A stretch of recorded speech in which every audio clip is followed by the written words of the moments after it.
ഒന്ന് ചിന്തിച്ചു നോക്ക്. ഈ ലോകത്തിൽ അനേകം മതങ്ങളുണ്ട്. ക്രിസ്തീയ ഗോളത്തിൽ തന്നെ 36,000-ൽ പരം സഭകളുണ്ട്. എല്ലാവരും അവകാശപ്പെടുന്നത് അവർ ശരിയാണെന്നാണ്. ചിലർ പറയും എല്ലാം ശരിയാണെന്ന്. പക്ഷെ അവിടെ ഒരു കുഴപ്പമുണ്ട്. ഈ മതങ്ങളൊക്കെയും തമ്മിൽ കോർക്കുന്ന ആശയങ്ങളാണ് മുന്നോട്ട് വയ്ക്കുന്നത്. അതുകൊണ്ട് തന്നെ ഇവരെല്ലാം ശരിയാണെങ്കിൽ അതിൻ്റെ ഉള്ളിൽ കോർക്കുന്ന ആശയങ്ങൾ ഉണ്ടാവാൻ പാടില്ല. അത് യുക്തിക്ക് അനുയോജ്യമായ ഒന്നല്ല. അതുമാത്രമല്ല, ഇതിൽ കുറേ മതങ്ങളെങ്കിലും അവകാശപ്പെടുന്ന അവർ മാത്രമാണ് ശരിയാണെന്ന്. അങ്ങനെ വരുമ്പോഴും യുക്തിക്ക് അനുസൃതമായി അത് യോജിക്കുന്നില്ല. എല്ലാവരും ശരിയാണെന്നുള്ള ഒരു ആശയം. ഒന്നുകിൽ ദൈവമില്ല, അല്ലെങ്കിൽ ദൈവമുണ്ട്. ആ ദൈവത്തിന് സത്യമായൊരു വിശ്വാസവുമുണ്ട്. ഭൂരിപക്ഷം പേരും വിശ്വസിക്കുന്നത് അവർ വിശ്വസിക്കുന്ന കാര്യങ്ങൾ ശരിയാണെന്നാണ്. അതുകൊണ്ടാണ് അവർ സമാധാനമായിട്ട് എല്ലാ ദിവസവും കിടന്ന് ഉറങ്ങുന്നത്. പക്ഷേ എന്തുകൊണ്ട് നിങ്ങൾ ഈ വിശ്വാസത്തിൽ വിശ്വസിക്കുന്നു എന്ന് ചോദിച്ചാൽ അതിലെ ഏറെക്കുറെ പേരുടെ ഉത്തരവും ഞങ്ങൾ ജനിച്ചത് അതിലായതുകൊണ്ട് എന്നായിരിക്കും. അതിൽ കുറച്ച് പേര് പറയും ഞങ്ങൾ ഇതിനെക്കുറിച്ചൊക്കെ ചിന്തിച്ചിട്ട് ഞങ്ങൾ എടുത്ത ഒരു തീരുമാനമാണ്. അപ്പോഴും ഇതിലെ മിക്ക ആൾക്കാരും ശരിയായ തെളിവുകളൊന്നും കണ്ടിട്ടല്ല ഒരു വിശ്വാസത്തിൻ്റെ പുറകെ അവർ കൂടിയിരിക്കുന്നത്. എന്തൊക്കെ കാരണങ്ങൾ കൊണ്ട് മാത്രമാണ്. ഇവിടെയാണ് ബൈബിൾ വ്യത്യസ്തമായ രീതിയിൽ തെളിവുകൾ മനുഷ്യർക്ക് മനസ്സിലാവുന്ന രീതിയിൽ മുന്നോട്ട് വെച്ചുകൊണ്ട് ഇതാണ് സത്യവിശ്വാസമെന്ന് നമ്മുടെ മുമ്പിൽ വെക്കുന്നത്. ഇതാണ് ബൈബിളിനെ മറ്റെല്ലാ ഗ്രന്ഥങ്ങളിൽ നിന്നും വ്യത്യസ്തമാക്കുന്നത്. അപ്പോസ്തല പ്രവൃത്തിയുടെ 17-ാമത്തെ അധ്യായത്തിൻ്റെ 31-ാമത്തെ വാക്യം ഒന്ന് ശ്രദ്ധിച്ചു നോക്ക്. അതിലൊരു പ്രത്യേക കാര്യം പറയുന്നുണ്ട്. ഞാൻ അതിനെ വായിക്കാം. താൻ നിയമിച്ച പുരുഷൻ മുഖാന്തരം ലോകത്തെ നീതിയിൽ ന്യായം വിധിപ്പാൻ അവനൊരു ദിവസത്തെ നിശ്ചയിച്ചു. അതായത് ദൈവം പറയാം, ദൈവം ഒരാളെ നിയമിച്ചിട്ടുണ്ട്. ആ ആളിലൂടെയാണ് ലോകത്തെ ന്യായം വിധിപ്പാൻ പോകുന്നത്. അവനെ മരിച്ചവരിൽ നിന്ന് ഉയർത്തെഴുന്നേൽപ്പിച്ചതിനാൽ എല്ലാവർക്കും അതിൻ്റെ ഉറപ്പ് നൽകിയുമിരിക്കുന്നു.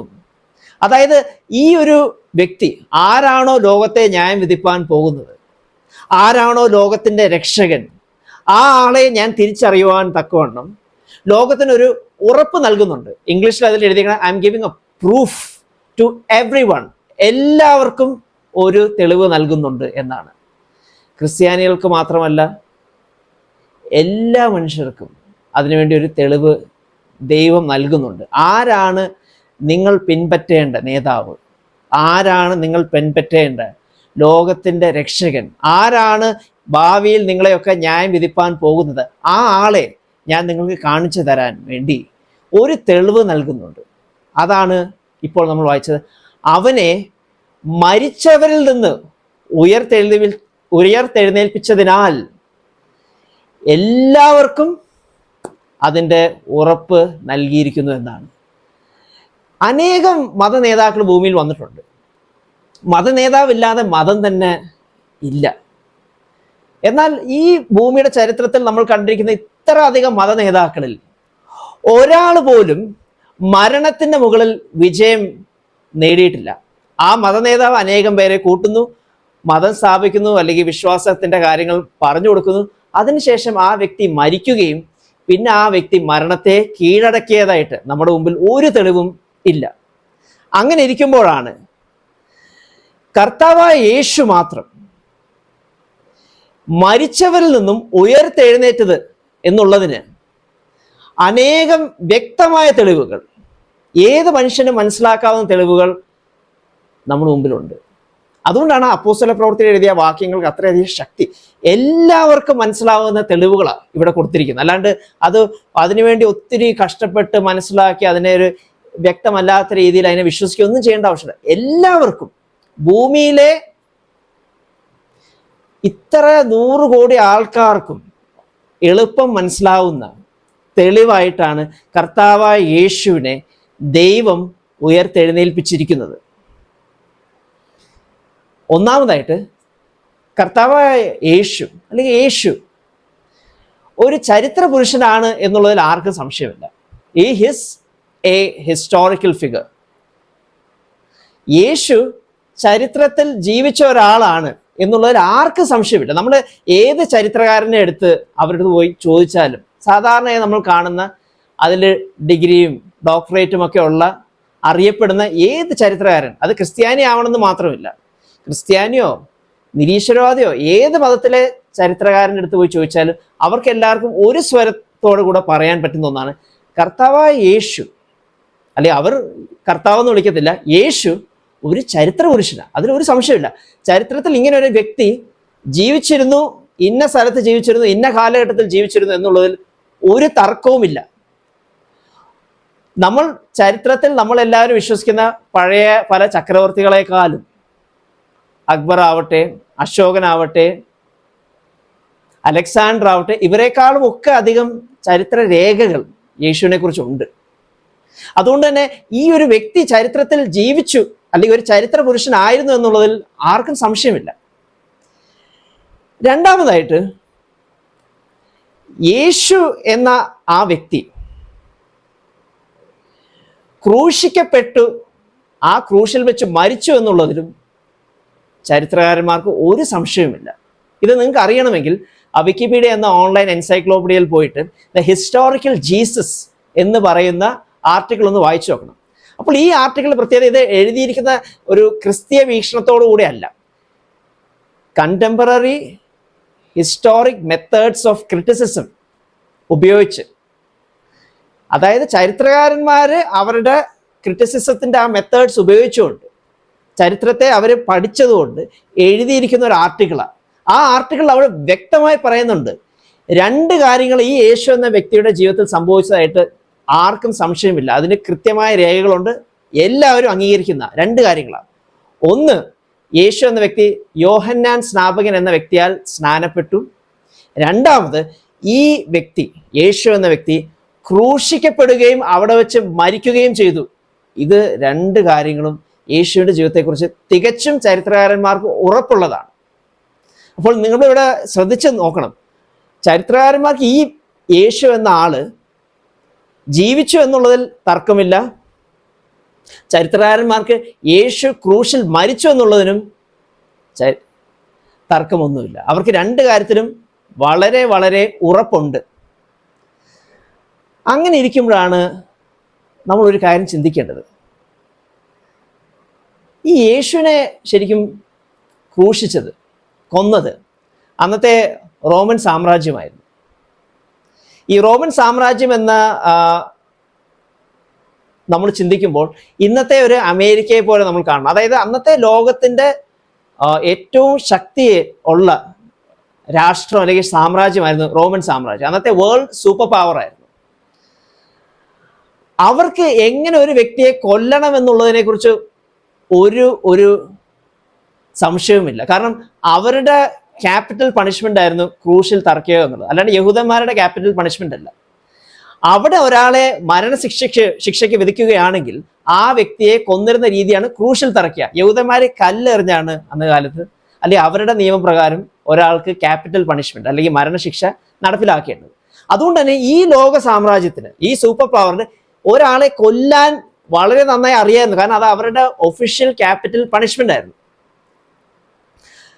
അതുമാത്രമല്ല, ഇവിടെ ക്രൂശിൽ മരിക്കുന്നത് അല്ലെങ്കിൽ ക്രൂശിക്കുന്നത് ഒരു ഹൈ പ്രൊഫൈൽ എൻറ്റിറ്റി ആയിരുന്നു. അന്ന് കാലത്തെ ഒത്തിരി അറിയപ്പെട്ടിരുന്ന ഒരാളെയാണ് ക്രൂശിൽ തറച്ചത്. അതുകൊണ്ട് തന്നെ നമുക്ക് ഇമാജിൻ ചെയ്യാം, അവരുടെ ഏറ്റവും നല്ല ആൾക്കാർ തന്നെ ഈ ആളെ ക്രൂശിക്കാൻ വേണ്ടി മുന്നോട്ട് വന്നിട്ടുണ്ടാവാം.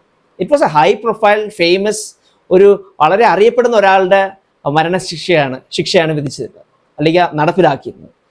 അതുകൊണ്ട് തന്നെ ഒരു കാര്യം നമുക്ക് ഉറപ്പിക്കാം, ഈ ചരിത്രകാരന്മാർ പറയുന്ന പോലെ തന്നെ ഈ യേശു എന്ന ആള് ക്രൂശിക്കപ്പെടുകയും മരിക്കുകയും ചെയ്തെന്നുള്ളതിന് ഒരു സംശയവുമില്ല. ഞാനത് വീണ്ടും ആ പോയിന്റിനെ മുന്നോട്ട് വയ്ക്കുകയാണ്. യേശു എന്ന ആള് ജീവിച്ചു, യേശു എന്ന ആള് മരിച്ചു എന്നുള്ളതിന് ഒരു സംശയവും ഇല്ല. ഇവിടെയാണ് ഒരു മാജിക് തുടങ്ങാൻ പോകുന്നത്. ഇത്രയും വർഷങ്ങളായിട്ട് ഈ യേശു എന്ന വ്യക്തിയുടെ ശവശരീരത്തെ കണ്ടെത്തിയതായിട്ട് ഒരു തെളിവുമില്ല. അതും ഇതിൽ നിങ്ങൾ ശ്രദ്ധിക്കേണ്ടത്, അന്ന് യേശുവിനെ ക്രൂശിൽ നിന്നും ഇറക്കിയതിന് ശേഷം യേശുവിനെ കല്ലറയിൽ അടയ്ക്കുകയും 16 റോമൻ പടയാളികൾ ആ കല്ലറയ്ക്ക് കാവൽ നിൽക്കുകയും ചെയ്തു. അതായത് ഇത് ഒരു പാറയിൽ തുളച്ചുണ്ടാക്കിയിരിക്കുന്ന കല്ലറ, ഒരു വാതിൽ മാത്രം, അതിങ്ങനെ പാറയുടെ ഒരു വലിയ വാതിൽ വെച്ചിട്ടാണ് ഇതിന്, ആ വലിയ പാറയെ റോൾ ചെയ്ത് ഉരുട്ടി അതിൻ്റെ മുമ്പിൽ കൊണ്ടുവന്ന് അടയ്ക്കുകയാണ് ചെയ്തത്. അതിന് ഏക ഒരു വഴിയേ ഉള്ളൂ, പുറത്തേക്ക് ഇറങ്ങാനോ അകത്തേക്ക് പോകാനുള്ള ഒരൊറ്റ വഴിയേ ഉള്ളൂ. ഏക ദ്വാരമാണ് ആ പാറയ്ക്ക്. അങ്ങനെയുള്ള ആ ഒരു കല്ലറയ്ക്ക് ചുറ്റും 16 പേര് റോമൻ പടയാളികൾ പല സമയത്തായിട്ട് ഗാർഡ് ചെയ്തിരുന്നു എന്നാണ് ചരിത്രം രേഖപ്പെടുത്തുന്നത്. ഇത്രയും അറിയപ്പെടുന്ന ഒരാൾക്ക് വേണ്ടി അന്നത്തെ ലോക സാമ്രാജ്യമായ റോമൻ സാമ്രാജ്യത്തിൻ്റെ പടയാളികൾ അതിന് കാവൽ നിന്നപ്പോൾ എന്തുകൊണ്ട് ആ ശരീരം പിന്നീട് കണ്ടെത്തിയില്ല എന്നുള്ളത് നിങ്ങൾ ചിന്തിക്കേണ്ട കാര്യമാണ്. നിങ്ങൾ ശരിക്കും ചിന്തിക്കേണ്ട കാര്യമാണ്. കാരണം ഒരു അമേരിക്കൻ പടയാളിക്ക് എതിരെ നമുക്ക് കടന്നു ചെന്ന ആ ആളെ തോൽപ്പിച്ചുകൊണ്ട് അപ്പുറത്തേക്ക് പോകാൻ തന്നെ വളരെ ബുദ്ധിമുട്ടാണ്. ഇത് ഇത്ര അധികം കാവൽക്കാർ നിന്ന ആ കല്ലറയെ, ആർക്കും അതിലേക്ക് കടക്കാൻ പറ്റാത്ത ആ ഒരു കല്ലറയെ ഇത്ര ശക്തമായ രീതിയിൽ കാവൽ ചെയ്തിരിക്കവേ എങ്ങനെ അവിടെ നിന്നും ആ ശവശരീരം നഷ്ടപ്പെട്ടു പോയി? അത് ഒരിക്കലും സാധ്യമല്ല. ഇന്ന് വരെ ഒരു ചെറിയ തുമ്പ് പോലും അതിന് കിട്ടിയിട്ടില്ല. അതാണ് അതിൻ്റെ വാസ്തവം. എങ്ങനെ വേണമെങ്കിൽ നിങ്ങൾ വായിക്കുകയോ പഠിക്കുകയോ ചെയ്ത് നോക്കിയോ, ഒരു തുമ്പ് പോലും കിട്ടിയിട്ടില്ല. യേശുവിൻ്റെ കല്ലറയെക്കുറിച്ച് തന്നെ പല അഭിപ്രായങ്ങളും ചില സമയത്തൊക്കെ വന്നിട്ടുണ്ട്. ഈ കല്ലറ ഇതായിരിക്കാം, അല്ലെങ്കിൽ കല്ലറ അതായിരിക്കാം എന്നൊക്കെ കല്ലറയെക്കുറിച്ച് പല അഭിപ്രായങ്ങൾ വന്നിട്ടുണ്ട്, കല്ലറയുടെ യഥാർത്ഥ സ്ഥാനത്തെക്കുറിച്ച്. പക്ഷെ ഈ ശരീരത്തെ കണ്ടെത്തിയതിനെക്കുറിച്ച് ഒരു ചെറിയ തുമ്പ് പോലും ഇന്ന് വരെ ലോകത്തിൽ ഒരാൾക്ക് പോലും കിട്ടിയിട്ടില്ല എന്നുള്ളതാണ് വാസ്തവം. നിങ്ങൾ എങ്ങനെ വേണേൽ വായിച്ചു നോക്കിയോ ഇതിനെക്കുറിച്ച്. ഇനി ഞാൻ ഈ തെളിവുകളുടെ ആ ഒരു സ്റ്റാൻഡേർഡ് കുറച്ചും കൂടെ മുകളിലേക്ക് ഇട്ടു. ഇതൊരു വളരെ പവർഫുൾ സോഷ്യോ ആന്ത്രപ്പോളജിക്കൽ പ്രൂഫ് ഇനിയും പറയുന്നത്. ഈ യേശു മരിച്ച് കഴിഞ്ഞ് അടക്കി കുറച്ച് നാൾക്ക് ശേഷം യേശുവിൻ്റെ തന്നെ ശിഷ്യന്മാർ, അപ്പോസ്തലന്മാർ യേശുവിനെ കണ്ടതായിട്ട് അവകാശപ്പെടാൻ തുടങ്ങി. ചിന്തിക്കണം. അതും അവർ പറയുന്നത് ഞങ്ങളിങ്ങനെ ആ ചെടികളുടെ ഇടയിൽ അല്ലെങ്കിൽ മരത്തിൻ്റെ ഇടയിൽ ഇങ്ങനെ ഒരു നിഴൽ കണ്ടെന്നോ, അല്ലെങ്കിൽ ജനലിൻ്റെ പുറത്തൂടെ ഒരാൾ നടന്നു പോകണം കണ്ടെന്നോ, അങ്ങനെയൊന്നും അല്ല. അവർ പറയുന്നത് ഈ യേശു എന്ന ആള് ഞങ്ങളോടൊപ്പം മുറികളിൽ ഉണ്ടായിരിക്കുകയും ഞങ്ങളോടൊപ്പം ഭക്ഷണം കഴിക്കുകയും ഞങ്ങൾ അവനെ തൊടുകയും അവനെ ആലിംഗനം ചെയ്യുകയും അവൻ ഞങ്ങളോടൊപ്പം ശരീരത്തിൽ യഥാർത്ഥമായും കൂടെ ഉണ്ടായിരുന്നു എന്നാണ് യേശുവിൻ്റെ അപ്പോസ്തലന്മാരും വേറെ കുറച്ച് ശിഷ്യന്മാരും അവകാശപ്പെട്ടത്. അവർ നേരിട്ട് കണ്ട് തൊട്ട് കൂടെ നടന്ന് സംസാരിച്ച് ഒരുമിച്ച് വചനം പഠിക്കുകയും ഒക്കെ ചെയ്തു എന്നാണ് അവർ അവകാശപ്പെട്ടത്. അതും ഒരു ദിവസത്തേക്ക് കണ്ടെന്നല്ല അവർ പറയുന്നത്. അങ്ങനെയാണെങ്കിൽ ഒരു ദിവസത്തേക്ക് എല്ലാവർക്കും ഒരു മാസ് ഹാലൂസിനേഷൻ ആയിരുന്നു എന്ന് വേണേൽ പറയാം. ഒരു ദിവസത്തേക്ക് കണ്ടതല്ല. അവർ പറഞ്ഞത് ഞങ്ങളോടൊപ്പം 40 ദിവസം ഈ മരിച്ച യേശു ഉയർത്തെഴുന്നേറ്റതിന് ശേഷം ഉണ്ടായിരുന്നു എന്നാണ്. അതുകൊണ്ടാണ് ശവശരീരം ഇന്നും കണ്ടെത്താത്തത്. കാരണം ആ മരിച്ച് അടക്കപ്പെട്ട ആള് ഉയർത്തെഴുന്നേറ്റു എന്നുള്ളതിൽ ഒരു തർക്കവുമില്ല. ഇവിടെയും വെച്ച് തെളിവ് തീരുന്നില്ല. ഇവര് 40 ദിവസം ഈ യേശുവിനെ കണ്ടെന്ന് അവകാശപ്പെട്ടപ്പോൾ ഇതിനെക്കുറിച്ച് അന്നത്തെ സാൻഹെഡ്രിൻ എന്ന് പറയും, യഹൂദന്മാരുടെ ഒരേ സമയം പാർലമെന്റും സുപ്രീം കോർട്ടും മതത്തിൻ്റെ ഏറ്റവും ഉന്നതമായിട്ടുള്ള സ്ഥാപനവുമായ സാൻഹെഡ്രിൻ എന്ന് പറയുന്ന ആ കൗൺസിലിലെ ഒരംഗം ഇതിനെക്കുറിച്ച് എഴുതുകയാണ്. അതായത് ഒരേ സമയത്ത് സുപ്രീം കോടതി ജഡ്ജിയും MP-യും മത നേതാവുമായിരുന്ന ഒരാള്, ആ വ്യക്തിയുടെ പേര് ഷൗൽ എന്നാണ്. ആ വ്യക്തി 1 കൊറിന്ത്യർ 15-ാമത്തെ അധ്യായത്തിന്റെ 6-ാമത്തെ വാക്യത്തിൽ ആ വ്യക്തി പിൽക്കാലത്ത് ക്രിസ്ത്യാനി ആയതിനു ശേഷം എഴുതുകയാണ്. അതും ഈ 1 കൊറിന്ത്യർ എന്ന് പറയുന്ന ഈ ബൈബിളിലെ പുസ്തകത്തെ ചരിത്രകാരന്മാർക്ക് എല്ലാവർക്കും ഉറപ്പുണ്ട് ശൗല് പിൽക്കാലത്ത് പൗലോസ് എന്നറിയപ്പെട്ട് ഈ ശൗൽ എഴുതിയതാണെന്നുള്ളതിൽ ഒരു സംശയവുമില്ല. കാരണം അതിനെക്കുറിച്ചൊക്കെ വായിച്ച് റിസർച്ച് ചെയ്തതിന് ശേഷമാണ് ഞാൻ നിങ്ങളോട് ഇത് പറയുന്നത്.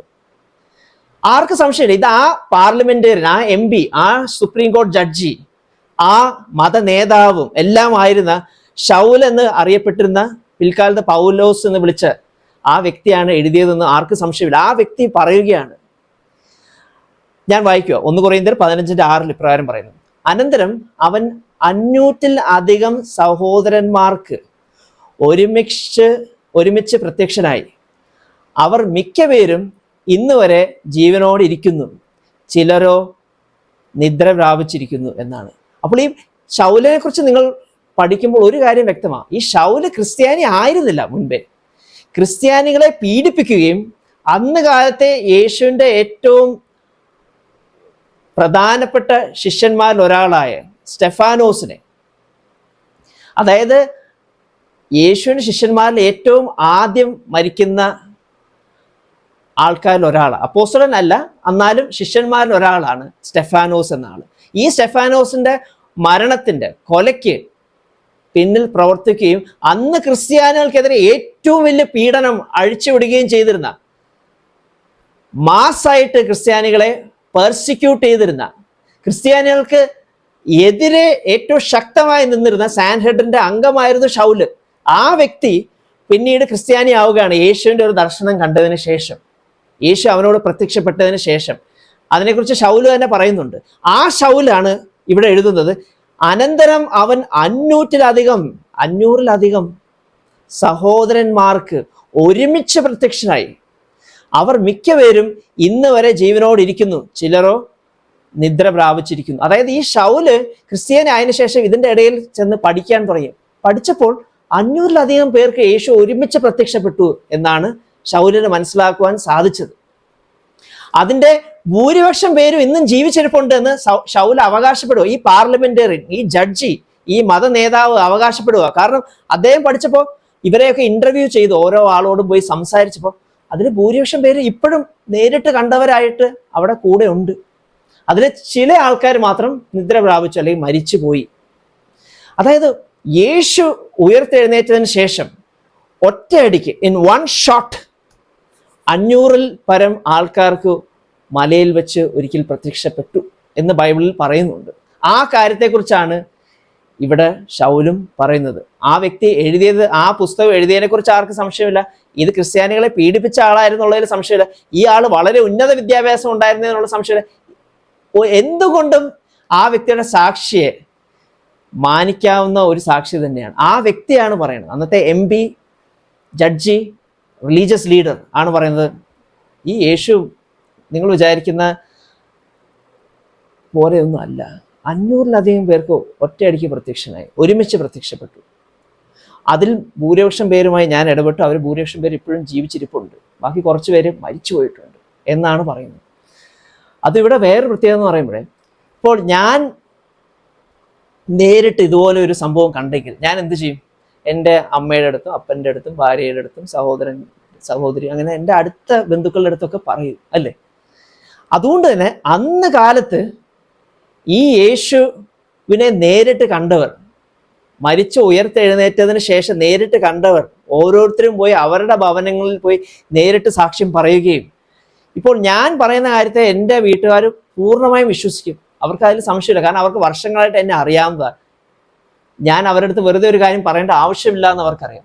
അങ്ങനെ ഇവരും പോയി, ഈ 500 പേര് പോയി അവരുടെ വീട്ടുകാരോടും ചാർച്ചക്കാരോടും സുഹൃത്തുക്കളോടും ഒക്കെ പോയി പറഞ്ഞപ്പോൾ അതുവഴി ആ കാര്യത്തെ വിശ്വസിച്ചവരായി ആയിരക്കണക്കിന് ആൾക്കാരുണ്ടായിരുന്നു. ആയിരക്കണക്കിന് ആൾക്കാർ, അന്ന് ക്രിസ്ത്യാനികളായിട്ടുള്ള ആ ആയിരക്കണക്കിന് ആൾക്കാർ വളരെ ശക്തമായി പറഞ്ഞു, നിങ്ങൾ കൊന്ന, നിങ്ങൾ ക്രൂശിച്ച നസ്രായനായ യേശു എന്ന വ്യക്തി മരിച്ചവരിൽ നിന്നും ഉയർത്തെഴുന്നേറ്റിരിക്കുന്നു. ദൈവം അവൻ്റെ പുത്രനെ ഉയർത്തെഴുന്നേൽപ്പിച്ചിരിക്കുന്നു. നിങ്ങൾ ഇത്രയും വർഷം കാത്തിരുന്ന ആ മിശിഹ അവനാണ്, ലോകത്തിൻ്റെ രക്ഷകൻ അവനാണ്. അവനിലൂടെയാണ് ന്യായം വിധിക്കുവാൻ ദൈവം പോകുന്നത്. അവൻ മാത്രമാണ് നിങ്ങളുടെ ജീവിതത്തിലെ ഇടയൻ ദൈവവും എന്ന് അവർ വളരെ ശക്തമായി പറഞ്ഞു, പ്രസംഗിച്ചു, മറ്റുള്ളവരോട് സാക്ഷ്യപ്പെടുത്തി. അതും നമുക്കിവിടെ നോക്കുമ്പോൾ ഇവർക്ക് ആർക്കെങ്കിലും ഇതൊരു ഗൂഢാലോചനയുടെ ഭാഗമായിട്ട് ഇത് ചെയ്തതാണോ എന്ന് സംശയം വന്നാൽ നമ്മൾ നോക്കുമ്പോൾ ഇവരിതിൽ നിന്ന് ഒന്നും നേടിയിട്ടില്ല. പൗലോസ് ശൗലെന്ന് ഞാൻ പറഞ്ഞ പൗലോസ് പിന്നീട് വിളിക്കപ്പെട്ട പൗലോസിന് ആ സാൻഹെഡ്രിൻ എന്ന് പറഞ്ഞ കൗൺസിലിലെ സ്ഥാനം നഷ്ടപ്പെട്ടെന്നല്ലാണ്ട് അദ്ദേഹത്തിന്റെ ജീവിതത്തിൽ ഒന്നും കിട്ടിയിട്ടില്ല. കയ്യിലെ സമ്പത്തൊക്കെ പോയി, പീഡിപ്പിക്കപ്പെട്ടു. പക്ഷെ അദ്ദേഹം ശക്തമായിട്ട് ഉയർത്തെഴുന്നേറ്റ യേശുവിനെ പ്രസംഗിച്ചു. അതുപോലെയായിരുന്നു ഓരോ ക്രിസ്ത്യാനിയുടെയും അന്ന് കാലത്തെ ഒരനുഭവം. കാരണം അവരിത് പറഞ്ഞതിൻ്റെ പേരിൽ അവർക്ക് സമ്പത്തോ രാഷ്ട്രീയ അധികാരമോ അവരുടെ കുടുംബത്തിലുള്ളവർക്ക് എന്തെങ്കിലും കാശ് കിട്ടുകയോ ഒന്നും കിട്ടിയില്ല. കാരണം എപ്പോഴും ഒരു കെട്ടുകഥയാണെങ്കിൽ, കുറേ പേര് ചേർന്നൊരു ഇത് മെനഞ്ഞെടുത്ത കഥയാണ്, ഒരു ഗൂഢാലോചനയുടെ ഭാഗമായിട്ടാണ് ഇങ്ങനെ ഒരു കഥ പ്രചരിപ്പിച്ചെങ്കിൽ ആരും ആ കഥയ്ക്ക് വേണ്ടിയിട്ട് പീഡനം അനുഭവിക്കാനോ മരിക്കാനോ ഒന്നും തയ്യാറാവത്തില്ല. അത് ഓർക്കണം. പക്ഷെ ഈ ആൾക്കാർ അവർ ഈ കാര്യത്തിന് വേണ്ടി മരിക്കാൻ വരെ തയ്യാറായി. ഈ ക്രിസ്ത്യാനികളൊക്കെയും 500 നേരിട്ട് കണ്ട ആൾക്കാർ മാത്രമല്ല, അവരുടെ സാക്ഷ്യം ലഭിച്ച ആയിരക്കണക്കിന് ആൾക്കാർ അവർ ഈ പറയുന്ന കാര്യത്തിന് വേണ്ടി മരിക്കാൻ തയ്യാറായി. അതും ഇവരുടെ മരണം അങ്ങനെ ഒരു പെട്ടെന്നുള്ളൊരു മരണമായിരുന്നില്ല, ഒരു ബോംബ് സ്ഫോടനത്തിൽ ഒറ്റയടിക്ക്. കാരണം അങ്ങനെ നിങ്ങൾ രക്തസാക്ഷി ആവുകയും നിങ്ങൾ പോയി ജസ്റ്റ് മരിച്ചാൽ മതി, ഒരു ബോംബ് പൊട്ടിച്ച് മരിച്ചാൽ മതി എന്ന് പറഞ്ഞാൽ ഒരുപക്ഷെ ആൾക്കാർക്ക് മരിക്കാൻ പറ്റും. എന്താ കാരണം എന്ന് പറഞ്ഞാൽ അതിലവരധികം അനുഭവിക്കുന്നില്ല. അവരുടെ വിശ്വാസം അല്ലെങ്കിൽ ആ വ്യക്തി വിചാരിക്കാൻ ഞാനിപ്പോൾ ഈ മതത്തിന് വേണ്ടി മരിക്കുന്നു, അത് കഴിഞ്ഞാൽ ഞാൻ സ്വർഗത്തിലെത്തുന്നു. ഒരു സെക്കൻഡിന്റെ കാര്യം, എന്ത് അനുഭവിക്കാനൊന്നുമില്ല. പക്ഷെ ഇതങ്ങനെ ആയിരുന്നില്ല. ഇവര് 1-ാമത്തെ നൂറ്റാണ്ടിലും 2-ാമത്തെ നൂറ്റാണ്ടിലും ഒക്കെ ക്രിസ്ത്യാനികൾ യഹൂദന്മാരായാലും റോമൻ സാമ്രാജ്യത്താലും വളരെ വളരെ പീഡിപ്പിക്കപ്പെട്ടിരുന്ന ഒരു കൂട്ടം ആൾക്കാരായിരുന്നു.